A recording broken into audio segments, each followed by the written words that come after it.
اچھا، اس کے بعد 2 رکعت نماز شب قدر کے اندر پڑھی جاتی ہے، جس میں الحمد کے بعد ہر رکعت میں 7 مرتبہ سورہ قل هو اللہ احد پڑھی جاتی۔ دیکھیے، اس کا بھی پیغام یہ ہے کہ عام زندگی میں بھی اس شب میں یہ جو 2 رکعت نماز پڑھی جا رہی ہے، اس میں نماز کا عادی بننا ہے، اور معمولی باتوں پر نماز کو چھوڑنا نہیں ہے۔ ذرا سا بیمار ہوئے نماز چھوڑ دی، کسی تقریب میں جانا پڑ گیا نماز چھوڑ دی، کسی پکنک پہ جانا پڑ گیا نماز چھوڑ دی، کوئی سفر درپیش ہو گیا سفر میں نماز نہیں پڑھ رہے،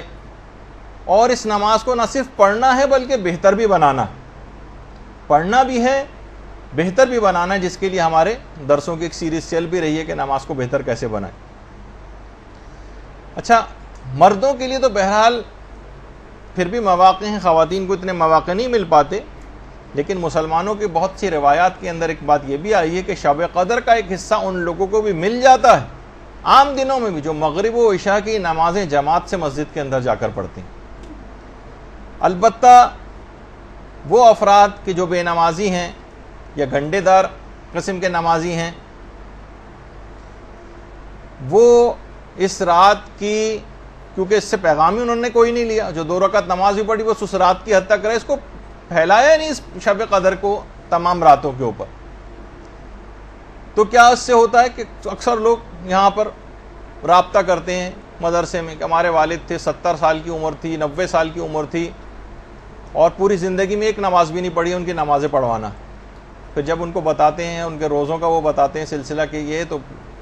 سوچتے ہیں کہ تو ہمیں پوری جائیداد ہی ابا کے لیے جو قربان کرنی پڑے گی۔ تو اولاد بھی پریشان ہو جاتی ہے کہ اتنے روزے اور ان کی اتنی نمازیں کیسے کروائیں۔ باقاعدہ جو کتاب ہدیہ مبلغین ہے، اس میں کتاب شناخت نماز کے حوالے سے ایک روایت کو نقل کیا گیا۔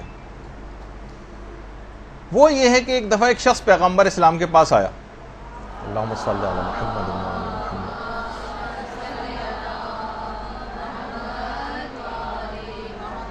کہنے لگا یا رسول اللہ، میں بہت مالدار شخص تھا،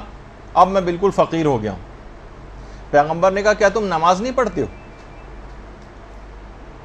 اس نے کہا پیغمبر اسلام میں تو 5 وقت کی نماز پڑھتا ہوں۔ پیغمبر نے کہا کیا تم روزے نہیں رکھتے؟ کہا کہ میں رمضان کے روزے تو چھوڑیے، میں 3 مہینے مسلسل رجب سے لے کر رمضان تک پابندی سے مستحب روزے تک رکھتا ہوں۔ پیغمبر اسلام تعجب میں پڑ گئے کہ ایسا کون سا اس نے گناہ کیا کہ اس کے مال سے برکت ختم ہو گئی۔ اس وقت جبریل امین نازل ہوئے اور کہا کہ یا رسول اللہ، خدا درود و سلام آپ کے اوپر بھیجتا ہے، اللہم صلی علی محمد و علی محمد،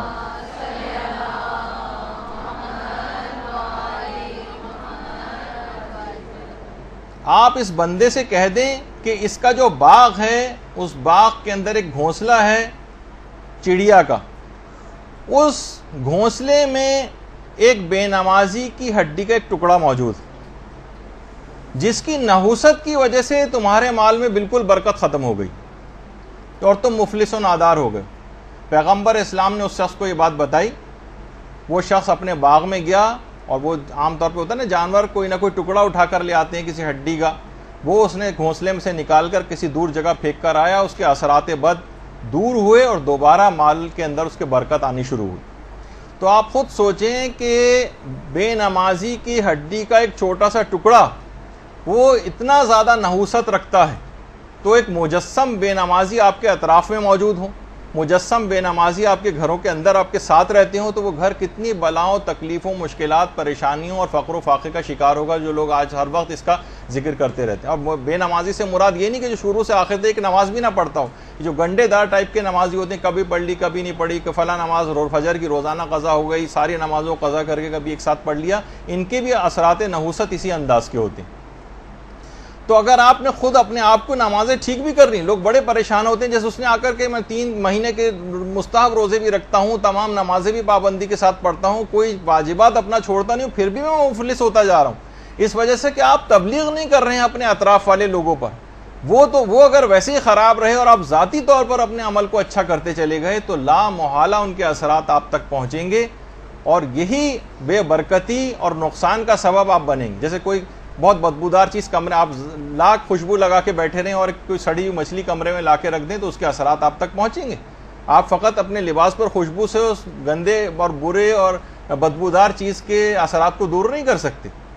تو بہت ضرورت اس بات کی، جب ہی ہم بار بار اس بات کو کہتے ہیں کہ تبلیغات کے اندر آپ اپنے آپ کو بھی، اگر آپ کو ٹھیک کرنا ہے اپنے حال کو بھی، تب بھی آپ کو تبلیغ کرنا پڑے گی، ورنہ دوسرے جو خراب ہوتے چلے جائیں گے آپ کے تبلیغ نہ کرنے کے نتیجے میں، اس سے آپ بھی متاثر ہوئے بغیر نہیں رہ سکتی۔ اور تو اس نماز کا ایک حق ہے شب قدر میں، اس کی تبلیغ کریں، لوگ اس کو پڑھنا شروع کریں اور مسائل فقہ کے تحت صحیح طور پر نماز پڑھنا شروع کریں، اور نماز کو بہتر سے بہتر بنانے کے لیے اب اقدامات شروع کریں، اور اس شب میں اس کا حق ادا کرنے کی آپ نیت کریں، اور پھر پورا سال اس سلسلے میں کام بھی کریں۔ اور اگر کوئی شخص فقط پوری زندگی بھی اس نماز کے موضوع کی تبلیغ پہ لگا دے تو اس نے ایک بہت بڑا کارنامہ جو ہے وہ انجام دے دیا۔ دیکھیے، اس 2 رکعت نماز شب قدر جو آپ پڑھیں گی، اور اس کے ساتھ ساتھ آپ کو نماز شب بھی پڑھنا ہے اسی رات کو، یہ بھی نماز کی کنٹینیوشن ایک ہی رات میں جو آپ کو نمازیں پڑھنی ہیں، اس میں ایک تو نماز واجب نماز ہے جو آپ کو مغرب عشاء کی پڑھنی ہے، اس کے بعد یہ 2 رکعت نماز شب قدر ہے، اور اسی رات آپ کو نماز شب کے پابندی کی بھی نیت کرنی۔ اس سے بہتر کون سی رات آئے گی جب آپ اس بات کا عہد کریں گے کہ اب مجھ سے نماز شب نہیں چھوٹنی چاہیے؟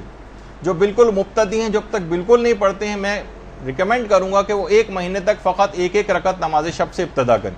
جب وہ مکمل پابندی کے ساتھ کم سے کم 1 مہینے تک ایک رکعت پڑھ لیں گی تو پھر وہ 3 رکعت پہ چلی جائیں، پھر 3 مہینے تک 3 رکعت پڑھتی رہیں،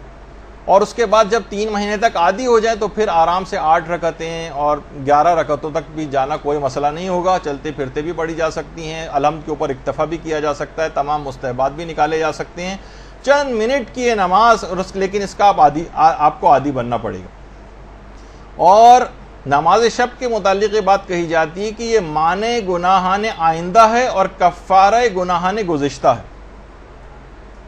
گزشتہ گناہوں کا کفارہ ہے اور آئندہ گناہوں سے بچانے والی چیز ہے۔ اور یہی وجہ ہے کہ باقاعدہ میں وہ تصویر تو نکال نہیں سکا کہ امام خمینی نے آپریشن سے پہلے جب مسلسل آکسیجن لگی ہوئی تھی، ایک تو یہ ہے آپ کے سامنے، اس کے بعد پھر ایک اور بھی ہے جس کی تصویر کا میرے پاس وقت نہیں تھا اس کو نکال سکوں، لیکن مسلسل ناک پہ آکسیجن لگی ہوئی تھی۔ اسی حالت میں امام خمینی نے اپنی واجب نمازیں، ظہر اثر کی نماز اس میں پڑھی تھی آپریشن سے پہلے، حتیٰ اسی آکسیجن لگی حالت میں نماز شب بھی ادا کی تھی، ورنہ جو اتنا کریٹیکلی ال پیشنٹ ہو اور بالکل ایکسپائر ہونے والا ہو، اور اس کی جو صورتحال اس وقت ہوتی ہے کہ اس میں اپنے آپ کا اس کو ہوش نہیں ہوتا، اس میں بھی مستحب نمازیں حتیٰ کہ پوری 11 رکعت نماز شب آکسیجن لگے انہوں نے انجام دی۔ اللہم صلی علی محمد۔